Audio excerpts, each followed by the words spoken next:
UP का एक लड़का जो मंच पर चढ़ा और इंस्पेक्टर को ही उठाकर पटक दिया। वजह ये कि वो इंस्पेक्टर कवि को कविता नहीं पढ़ने दे रहा था। यूपी का एक ऐसा युवा किसान नेता जिसने पहली बार जब चुनाव जीता तो उसके घर में जश्न मनाया जा रहा था और फिर उसी रात जश्न के दौरान उस पर गोली चल गई। आप देख रहे हैं पॉलिटिकल किस्से, आपके साथ मैं हूं अंजना ओम कश्यप। बात हो रही है आज पॉलिटिकल किस्से में दिग्गज नेता मुलायम सिंह यादव की। दिल्ली से जब कभी आप कलकत्ता की तरफ जाते हैं तो रास्ते में एक शहर पड़ता है, एक कस्बा, जिसकी सड़कों पर हमेशा चहल पहल रहती है और इसी वजह से आपको एक्सीलरेटर पर कम और ब्रेक पर ज्यादा पैर रखना होता है। शहर का नाम है जसवंत नगर, इटावा के करीब का शहर। इसी जसवंत नगर से 1967 में पहली बार डॉक्टर राम मनोहर लोहिया की संयुक्त सोशलिस्ट पार्टी के टिकट पर चुनाव लड़कर मुलायम सिंह यादव माननीय विधायक बने थे। मुलायम सिंह यादव का जिक्र आता है तो मुझे उनके राजनीतिक गुरु डॉक्टर लोहिया का एक किस्सा जो किताबों में पढ़ा था बार बार बेतरह याद आता है। 1950 का दशक था और लोहिया अपने बगावती तेवर और तीखे आंदोलनों के लिए जाने जाते थे। ऐसा ही कुछ उन्होंने फर्रुखाबाद में छेड़ा था, नहर रेत आंदोलन। और ये नहर रेत आंदोलन कैसे परवाज चढ़ता चला गया, देखिए। हजारों लोगों की गिरफ्तारियां हुई थी। खुद डॉक्टर राम मनोहर लोहिया लंबे अरसे तक जेल में रहे थे। डॉक्टर लोहिया जेल से बाहर आए। पत्रकारों ने चुहल में पूछा, आप चुनी हुई सरकार के खिलाफ बार बार ये आंदोलन क्यों करते हैं, चुनावों का इंतजार क्यों करते हैं? और तब डॉक्टर लोहिया ने जो जवाब दिया था वो आज भी भारतीय लोकतंत्र के हर सजग प्रहरी को जानना, सुनना और समझना बेहद जरूरी है। डॉक्टर लोहिया बोले थे, जिंदा कौमें 5 साल तक इंतजार नहीं करती हैं। क्या थी मुलायम सिंह यादव की सियासत, कैसी थी उसकी शुरुआत? 1968 में लोहिया जी का देहांत हो गया और दिल्ली में जिस अस्पताल में उनका देहांत हुआ उसका नाम ही उसके बाद राम मनोहर लोहिया अस्पताल हो गया। 68 में जब लोहिया का देहांत हुआ तो मुलायम सिंह यादव यूपी के, वेस्टर्न यूपी के एक बड़े उभरते किसान नेता चौधरी चरण सिंह की पार्टी भारतीय क्रांति दल यानी कि बीकेडी में चले गए। 1974 में मुलायम सिंह यादव बीकेडी के टिकट पर दोबारा विधायक बने। इसी साल बीकेडी और संयुक्त सोशलिस्ट पार्टी का विलय हो गया और नई पार्टी बनी जिसका नाम भारतीय लोकदल रखा गया। इमरजेंसी का दौर आया, तमाम गैर कांग्रेसी नेताओं को जेल में ठूस दिया गया। मुलायम भी जेल गए। इस दौरान तमाम पार्टी, तमाम धाराओं के नेताओं से उनकी मुलाकात हुई। इमरजेंसी हटी, विपक्ष के तमाम नेताओं ने एकजुट होकर जनता पार्टी बनाई, चुनाव लड़े। कांग्रेस केंद्र में और तमाम उत्तर भारतीय राज्यों में बुरी तरह खेत रही।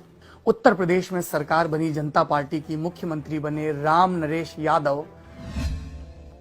जसवंत नगर से जीत कर आए और 1, 2 नहीं 3 बार, तीसरी बार जब जसवंत नगर से जीतकर विधायक बनकर मुलायम सिंह यादव आए तो राम नरेश यादव की सरकार में वो मंत्री बन गए। पुराने दौर के पत्रकार बताते हैं कि उस वक्त मुलायम सिंह को कोई गंभीरता से नहीं लेता था। सब लोग उनकी जाति की तरफ इशारा करके ये कहते थे कि बचपन से जो काम करते आए हैं मंत्रालय भी वैसा ही थमा दिया गया है।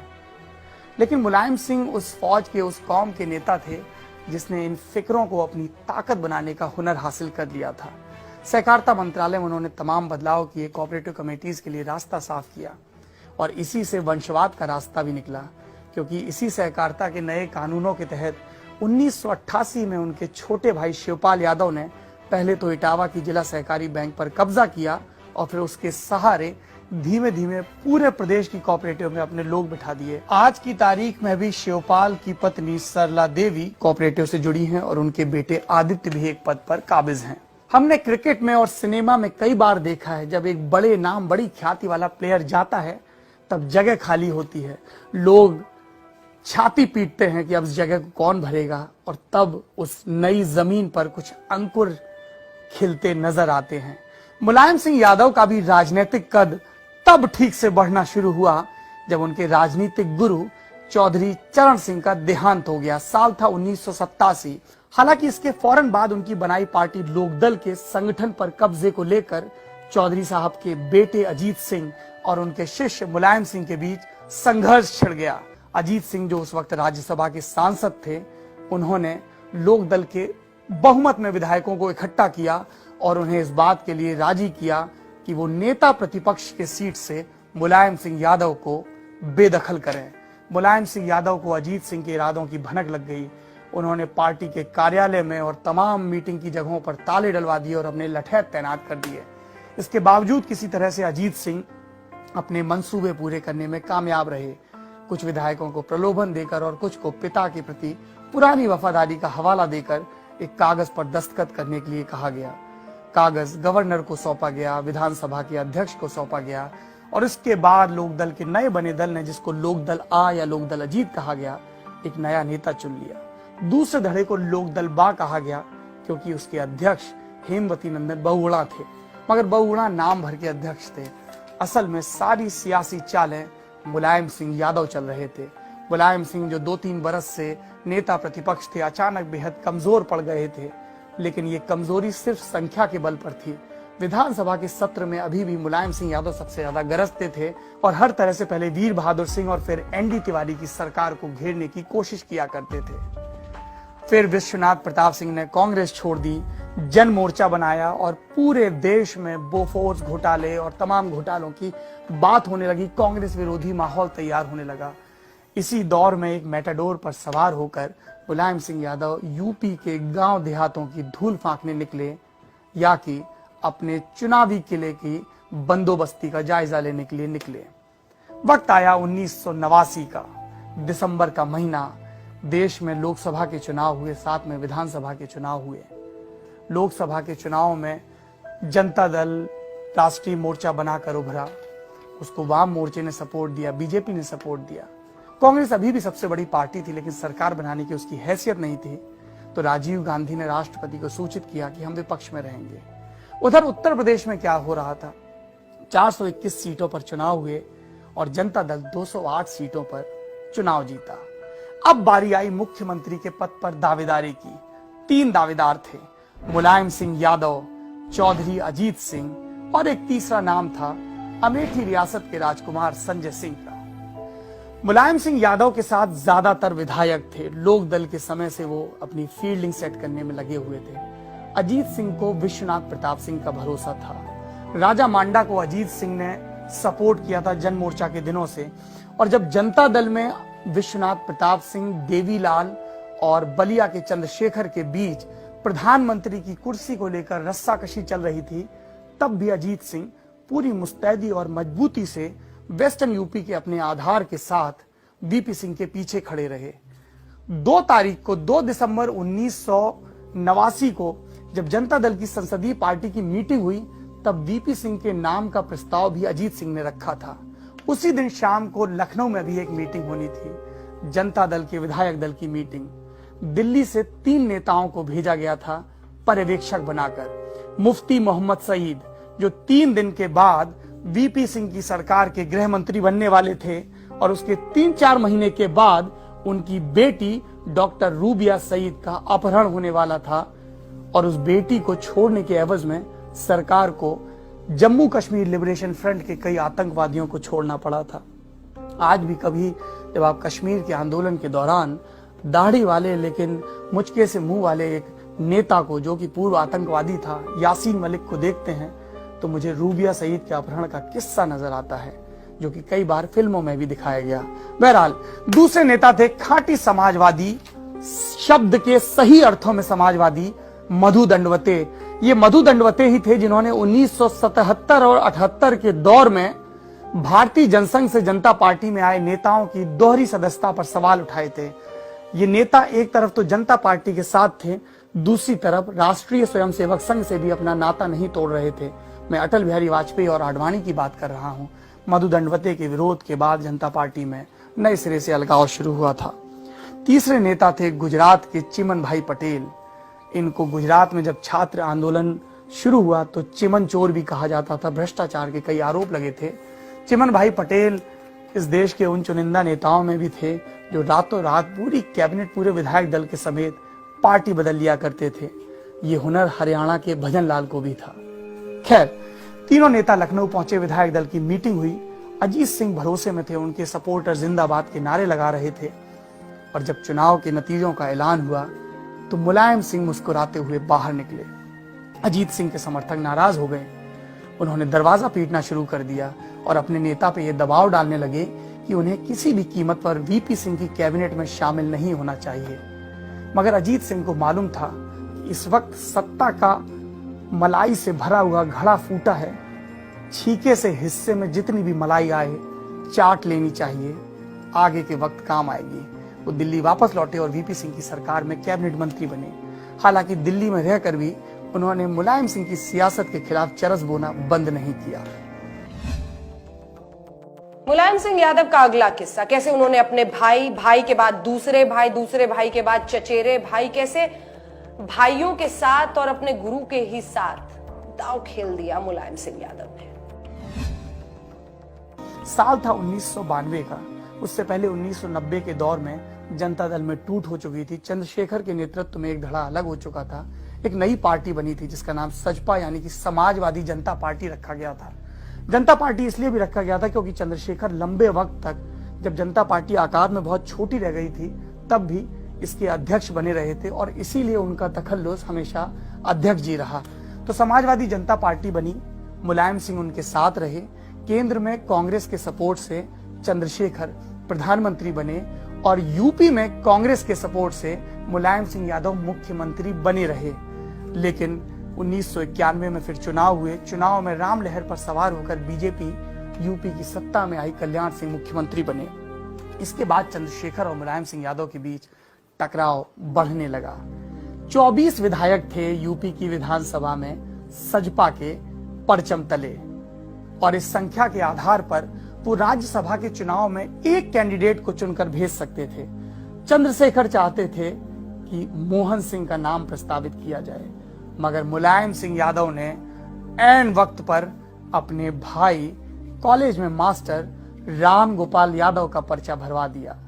मुलायम सिंह की राजनीतिक मैनेजमेंट की आप दाद दे सकते हैं कि अपने गुरु चंद्रशेखर के विरोध के बावजूद वो अपने भाई को जिताने में कामयाब हो गए।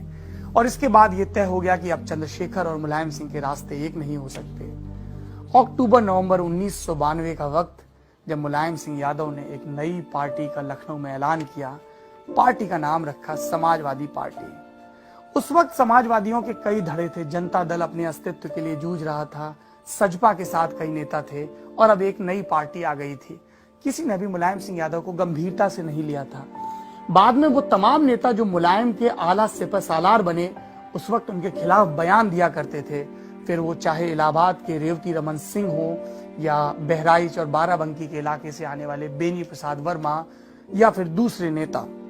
लेकिन इतिहास जानता है कि 1993 में काशीराम के साथ गठजोड़ करके मुलायम सिंह ने असंभव से दिखते लक्ष्य को हासिल किया और तमाम जोड़ तोड़ के साथ वो एक बार फिर यूपी के मुख्यमंत्री बने।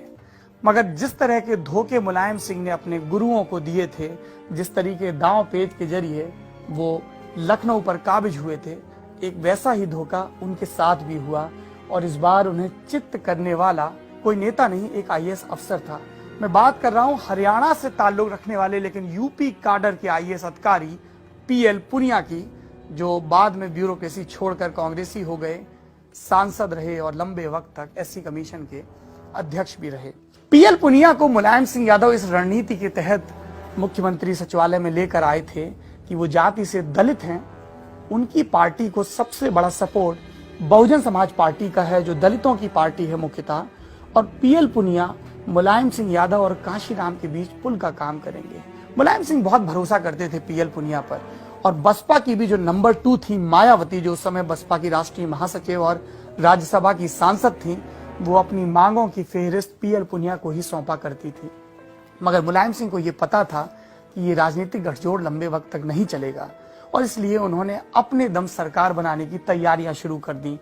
और इसके लिए जरूरी था कि 67 सदस्यों वाली बसपा में तोड़फोड़ हो और इसके लिए उन्होंने बसपा के प्रदेश अध्यक्ष राज बहादुर को तैयार भी कर लिया था। उधर पीएल पुनिया से उन्हें लगातार ये खबरें मिल रही थी कि फिलहाल बसपा रेस्ट के मोड में है, क्योंकि उसके आला कमान यानी काशीराम बीमार हैं और गुड़गांव के अस्पताल में भर्ती हैं।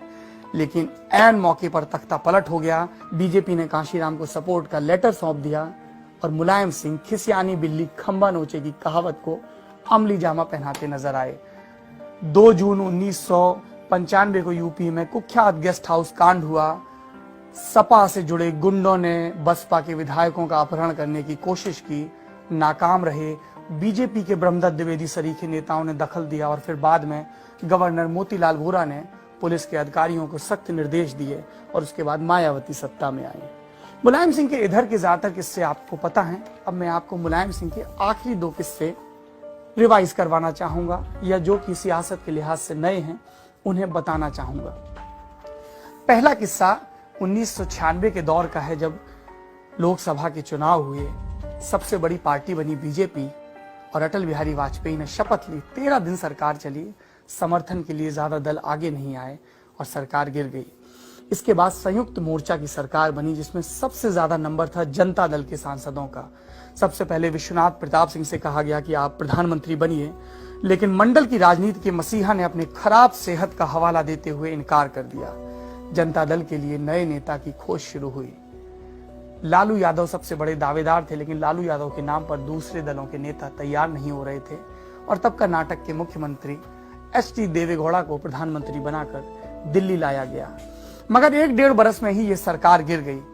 कांग्रेस की कमान अब पीवी नरसिम्हा राव के हाथ से निकलकर बिहार के चचा सीताराम केसरी के हाथों में आ चुकी थी।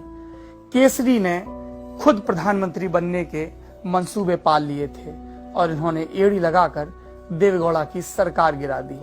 मगर संयुक्त मोर्चा ने, लेफ्ट के दलों ने यह साफ कर दिया कि वो किसी भी कीमत पर कांग्रेस की सरकार को सपोर्ट नहीं करेंगे। तब केसरी को मजबूरी में संयुक्त मोर्चा की एक नए मुखिया वाली सरकार का सपोर्ट करने के लिए राजी होना पड़ा। एक बार फिर से लुटियंस दिल्ली में राजनीतिक रस्साकशी तेज हो गई। 17 सांसदों वाली समाजवादी पार्टी के मुखिया मुलायम सिंह यादव को, जो देवेगौड़ा की सरकार में रक्षा मंत्री थे, लगा कि ये सुनहरा मौका है प्रधानमंत्री बनने का। वो भागे भागे लेफ्ट पार्टियों के पितामह, उनके core commander comrade Harkishan Singh Surjeet के पास पहुंचे। हरकिशन सुरजीत मुलायम सिंह के प्रति बहुत ही मुलायम रुख रखते थे। उन्हें लगता था कि समाजवादी धारा का ये एक ऐसा नेता है जो अल्पसंख्यकों की रक्षा के लिए और उग्र हिंदूवाद से टकराने के लिए कोई भी राजनीतिक कीमत चुकाने को तैयार है, जिसकी एक बानगी मुलायम सिंह यादव ने अपने पहले मुख्यमंत्रित्व काल में दी थी, जब उन्होंने अयोध्या में उग्र हो रहे कार सेवकों पर गोली चलवाई थी, जिसमें कई कार सेवक मारे गए थे। हरकिशन सिंह सुरजीत लगभग ये मन बना चुके थे, लालू प्रसाद यादव के विरोध के बावजूद, कि संयुक्त मोर्चे का अगला नेता मुलायम सिंह यादव होगा। तभी उनके दरवाजे पर दस्तक हुई। उनके एक पुराने मित्र, पुराने साथी उनसे मिलने आए थे। दिल्ली में अपनी प्रतिबद्धता के लिए जाने जाने वाले पत्रकार कुलदीप नैयर थे। कुलदीप नैयर ने बिना किसी भूमिका के हरकिशन सिंह सुरजीत से कहा, आप एक ऐसे शख्स को प्रधानमंत्री बनाना चाहते हैं जो अपने राजनीतिक विरोधियों को ठिकाने लगाने के लिए बदनाम है। हरकिशन सिंह सुरजीत अवाक रह गए और फिर उन्हें कुलदीप नैयर ने मुलायम सिंह यादव के राजनीतिक तौर तरीकों के बारे में विस्तार से बताया। कॉमरेड पीछे हट गए। मुलायम सिंह यादव को एक बार फिर काबीना मंत्री के पद से संतोष करना पड़ा। 1998 में पूरे देश के सर पर चढ़कर बोला, आपकी बारी अटल बिहारी का नारा। अटल बिहारी प्रधानमंत्री बने। 13 महीने सरकार चली। सुब्रमण्यम स्वामी ने जयललिता के साथ चाय पी। चाय के दौरान सोफे के दूसरी तरफ सोनिया गांधी बैठी थी। जयललिता ने सपोर्ट वापस लिया। बसपा की मायावती ने आखिरी वक्त पे दांव चला और अटल बिहारी की सरकार एक वोट से गिर गई। यहां पर सोनिया गांधी को अपनी जिंदगी के पहले कड़वे राजनीतिक अनुभव से दो चार होना पड़ा। सोनिया इस मुगालते में थी कि अब जब उन्होंने अटल बिहारी की सरकार गिरा दी है तो उनके प्रधानमंत्री बनने का वक्त आ गया है। वो राष्ट्रपति के.आर. नारायणन के पास पहुंची और सरकार बनाने का दावा पेश कर दिया। मगर मुलायम सिंह यादव, जो अटल की सरकार गिराने के दौरान तो बाकी विपक्ष के साथ थे, पहलवान ने दांव कर दिया। सोनिया गांधी के पीएम बनने में उनका साथी होने से इनकार कर दिया। सोनिया मनमसोस के रह गईं। लोकसभा भंग हो गई। दोबारा चुनाव हुए। उस दौरान जब लोकसभा भंग चल रही थी और अटल बिहारी वाजपेयी कार्यवाहक प्रधानमंत्री थे, करगिल में घुसपैठ हुई, ऑपरेशन विजय हुआ और युद्ध में जीता नेता किसी से नहीं हारता। ऑपरेशन विजय की दम पर अटल बिहारी वाजपेयी यूपी में कल्याण सिंह के भितरघात के बावजूद सत्ता में लौटे और मुलायम सिंह यादव लगभग राजनीतिक अवसान में चले गए। उन्होंने एक बार फिर 2003 में वापसी की। इस बार अटल बिहारी वाजपेयी ने उनके राजनीतिक एहसान को चुकाया और अपने ही समर्थन से चल रही मायावती की सरकार को गिर जाने दिया और फिर मुलायम सिंह यादव को जोड़ तोड़ के भरपूर मौके दिए। 2007 तक ये सरकार चली। 2012 में बेटा काबिज हुआ। नई सपा, नई साइकिल, उम्मीद की साइकिल का नारा देकर। ये मुलायम सिंह यादव की सियासत है। हम फिर लौटेंगे एक नए सियासी किस्से के साथ। आज के लिए पॉलिटिकल किस्से में इतना ही, लेकिन बाकी खबरों के लिए देखते रहिए और सब्सक्राइब कर ही लीजिए न्यूज़ तक।